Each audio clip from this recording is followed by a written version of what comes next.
La Cité internationale à Lyon accueillait la semaine dernière le SIDO, showroom professionnel de l'Internet des objets. Petit tour de quelques découvertes DBN. Lima, c'est la première technologie qui vous permet d'avoir exactement les mêmes fichiers en permanence sur votre ordinateur, votre smartphone et votre tablette. La façon dont ça fonctionne, c'est ce petit boîtier que vous installez chez vous.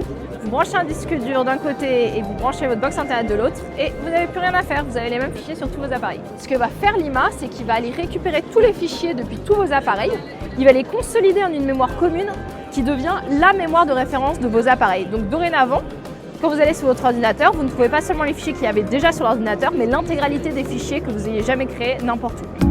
Le SIDO, ce sont des rendez-vous d'affaires, une trentaine de conférences et plus de 110 innovations et solutions pour toutes les cibles. Connect Kids, c'est une petite balise GPS pour les enfants qui répond en gros aux 3 besoins fondamentaux des parents.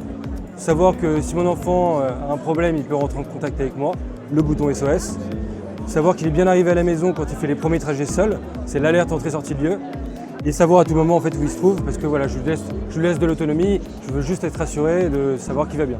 On a aussi créé la même chose pour les animaux sous la forme d'un collier GPS. Beau succès pour cette première édition, très fréquentée. Il fallait parfois se frayer d'ailleurs un passage pour accéder à certains stands comme celui des Bubbles. Le Bubble, c'est une station de recharge connectée pour 2 raisons. Connectée en Wi-Fi parce que géolocalisable par notre application. Donc, où que vous soyez dans Paris, vous allez pouvoir très simplement repérer et réserver nos stations de recharge. Et notre application va télécharger du contenu sur votre téléphone.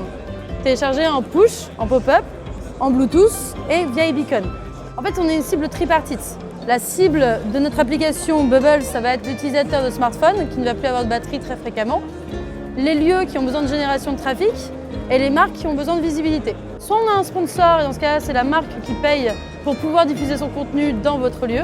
Soit vous êtes un lieu et vous décidez de ne pas avoir de sponsor et de ne faire que la promotion de votre propre contenu. Et dans ce cas-là, c'est une location qu'on fait directement au point de vente. Au milieu des objets connectés et des solutions les plus technologiques, le SIDO réservait aussi quelques surprises. Effectivement, ça peut paraître étonnant de trouver un cabinet d'avocats dans un salon comme le SIDO, parce qu'on s'attend à trouver tous les techniciens autour des objets connectés. En fait, ça n'est pas étonnant du tout, parce que les objets connectés ouvrent le champ de tout un tas de nouvelles problématiques juridiques. Il y a la propriété intellectuelle qui est liée à l'objet connecté, la protection des données personnelles. Ça ressemblerait à quoi un avocat connecté? C'est moi un avocat connecté. C'est un avocat qui connaît les problématiques nouvelles qui se posent autour de l'univers des objets connectés.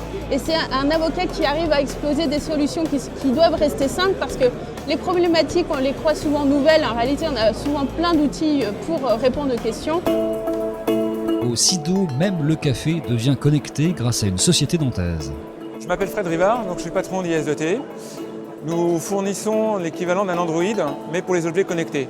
Nous avons réduit par 1000 la taille d'une plateforme applicative qui permet de télécharger maintenant des applications, des apps, sur n'importe quel appareil connecté. Des applications qui viennent d'un store, exactement comme un cell phone, un smartphone, où on peut télécharger une application. Et typiquement, cette machine à café, non seulement elle fait le café, mais elle peut recevoir des applications comme par exemple tweeter, prévenir son utilisateur sur sa montre connectée comme quoi le café est fini, etc.